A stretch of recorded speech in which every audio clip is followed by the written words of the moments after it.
There are so many women who feel like the weight of the world is on their shoulders. And in some cases, it is. Whether they've chosen it or not, they're going it alone, or at least they're feeling that way. Sometimes there are people who could help, and when they ask for help, they might not actually get it. And this is such a great question. This is such a great concept that was sent in by someone just like you, since every Friday is our Ask a Life Coach episode. If you've got a question you'd like me to answer, I'll have details for you at the end on how you can do that. So let's talk about this feeling unappreciated in your home and family. On this episode of the Intentional Mom Podcast, this is episode 24.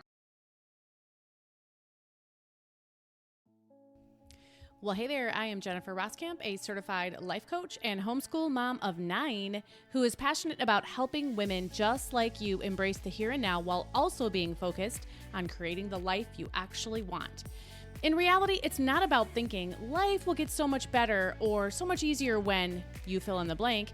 Let's work on creating a life you love now. So let's dive in and get started on redefining Supermom to be someone who is present, intentional, and content rather than perfect in our homes, in our lives, and in our own skin. Let's get started. This is the Intentional Mom Podcast.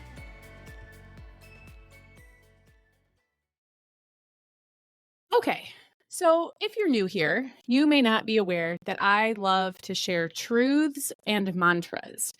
As a certified life coach, I'm an intentional living coach, but that means I'm a certified life coach. And as a certified life coach, I am here to help you in every situation that you might face by helping you take back control of what's between your ears.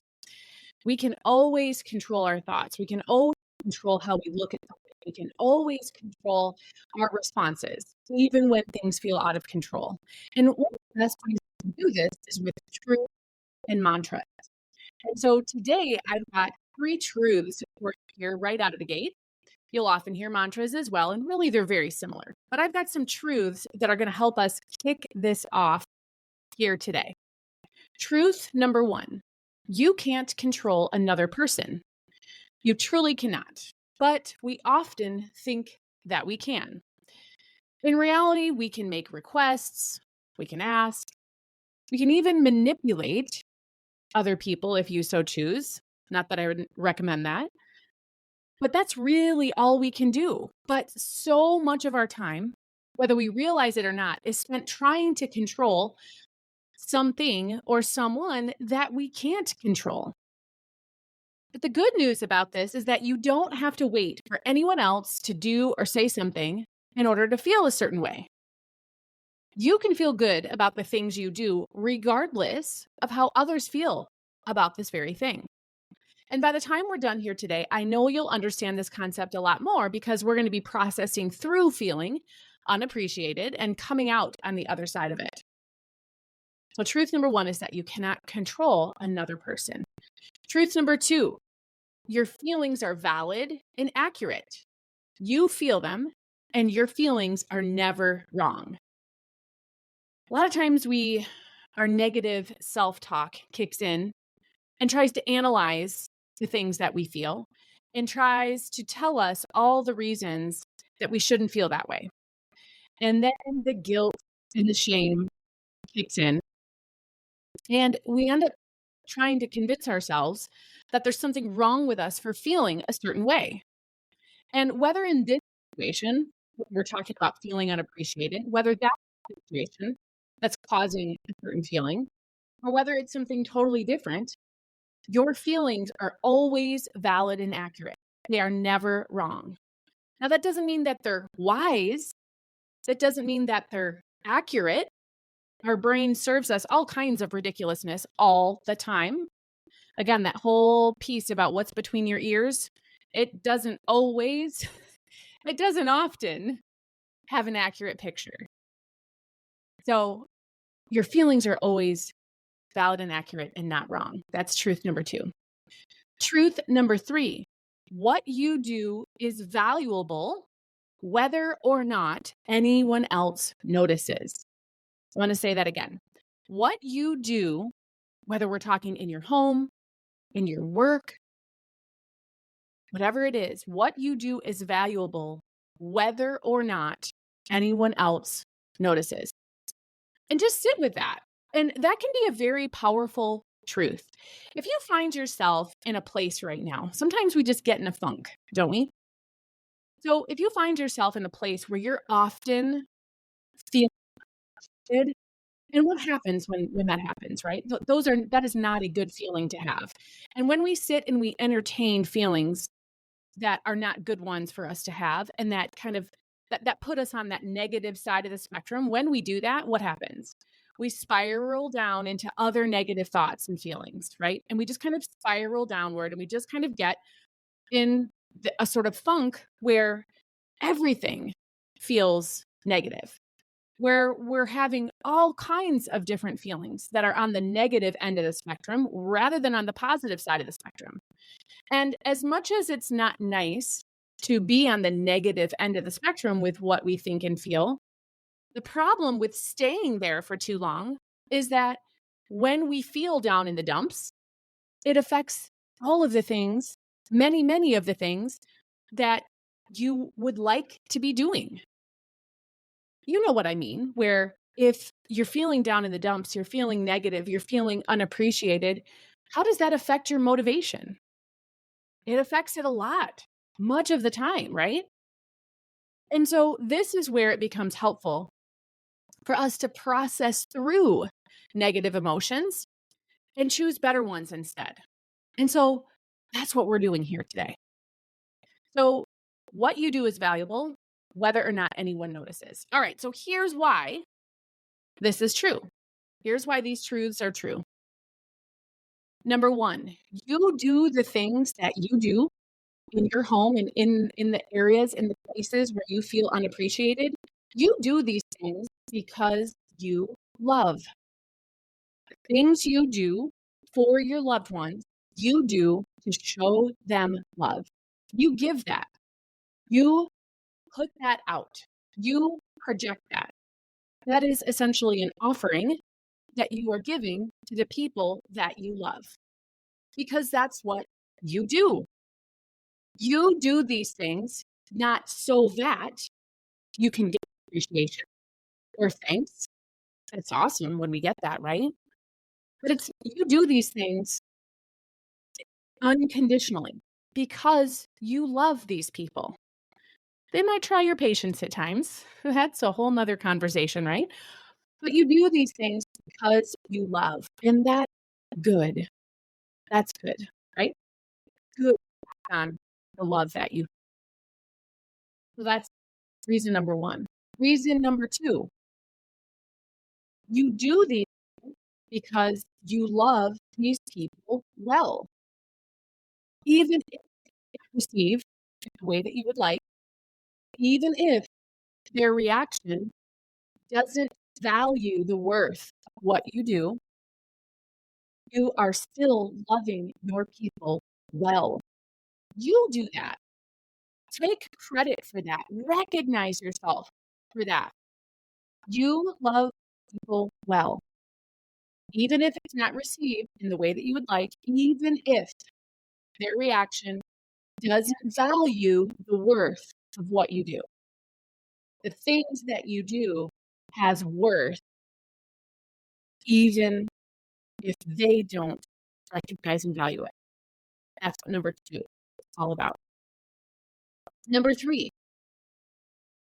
you know that the things that you do, you know what they are, even if other people aren't aware. And that happens a lot, right? There is a lot that we do behind the scenes. There's a lot that goes into making your home front run. I know it because the same is true for here. There is a lot that you do that many people have no idea. They get a little taste of that. If you ever end up going away, just yourself and your family kind of operates without you in it, or if you're sick sometime, right? And so everybody has to carry on without you. Now that gets a really good picture to people of the things that you do. It's like they don't recognize, and really they don't have the ability of recognizing these things in some cases until you're just simply not there to do them. I know I travel a fair amount, and when I first stepped into traveling alone for work, When I first stepped into that, my family had to adjust to being on their own. This was a new thing. I hadn't ever really traveled on my own, and this was years ago now. I've been traveling for work for I don't 7 years maybe. So when it first started happening, though, there would be the phone calls and the texts that would happen every single time, often more than once, where it would be a conversation like, "Wow, I don't know how you do this. Wow, I never realized how much you do." And then that was always followed up with the, "Wow, I can't wait for you to get home" part, right? But the things that you do, right? You know what they are, and you know that they make things tick. You know that they make things work. And so because you are kind of helping wheel the machine that happens every day, these things make a difference to you as well. They make a difference in your life, the things that you do, even if they're things that you do, quote unquote, for others. They make a difference to you. And you can choose to remember that. And you can choose to remember that anyone else who experiences a difference in their life because of what you do, well, that's just a bonus. You're going to do the things because they make a difference in your life. So sometimes some of the things that we do, I think of like household chores, right?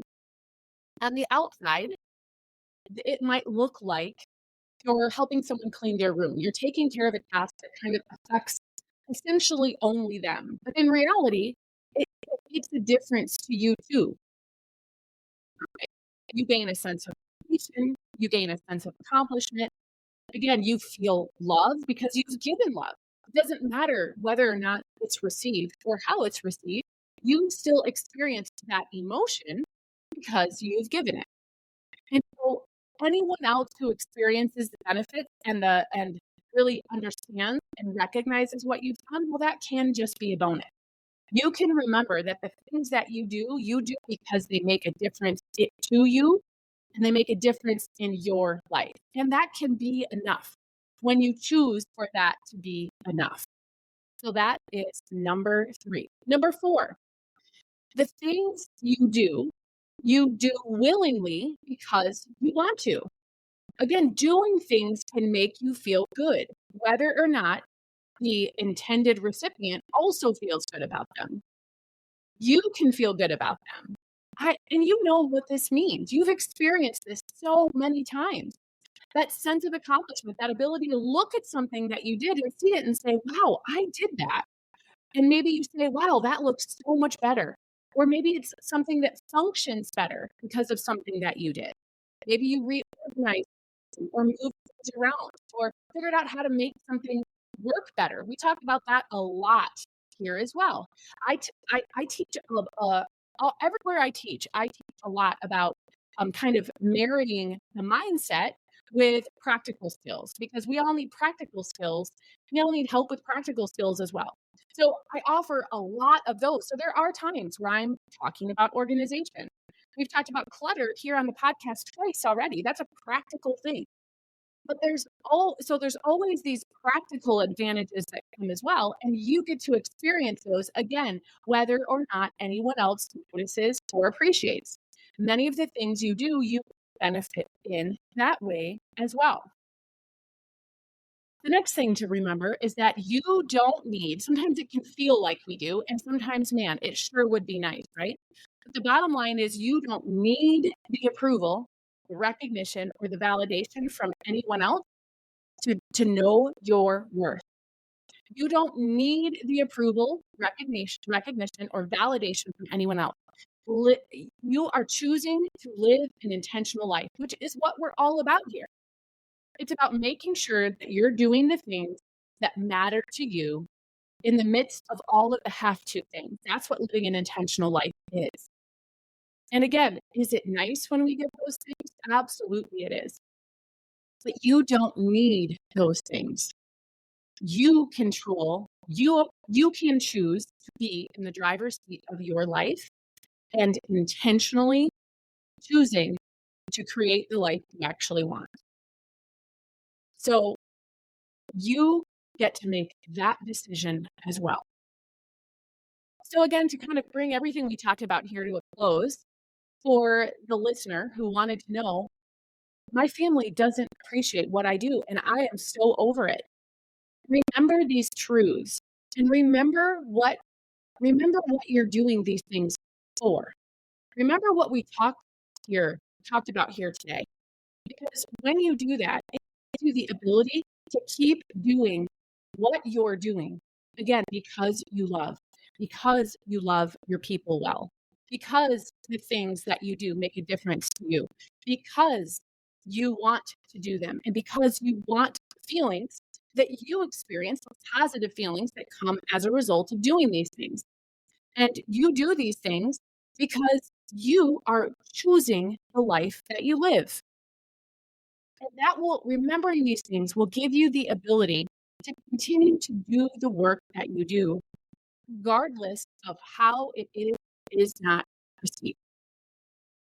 We want to make every moment matter and controlling, again, what's between your ears and bringing it back to a place that what's between your ears, what you're thinking is helpful and is positive and is empowering. Well, that makes everything possible that you might want to do. So that is what I had for you here today. Make it an intentional day. Well, that was a lot to think about there. Of course, we would love it if we could feel recognized and appreciated and even thanked for the things that we do. But now you know that while that would definitely be nice, you know your worth and the benefits of what you do are not dependent on those things. So, in the next episode, we're going to be talking about something that is closely related to this. We're going to be talking about getting you some help around the house. In my house, I have the belief that if you live here, you can help here. You can not even help. There are responsibilities, and because you live here, you need to do those too. But also, in my house, we also know that we all work as a team, which has validating benefits for every person who lives here. So I'll be sharing some strategies I use to get my family helping and taking care of their share of the responsibilities. I'll share some of those strategies with how I make that happen with the things that we need to get done. So it's not just everything on my shoulders. No worries. There's no yelling, nagging, or begging required. So until then, why not get out of the back seat where life happens to you and get in the driver's seat where you're creating the life you actually want in the midst of the curveballs and the detours that life sends you. This is the heart of intentional living, which is a whole lot more fun than passive living. And that's what we're all about. We'll talk again soon.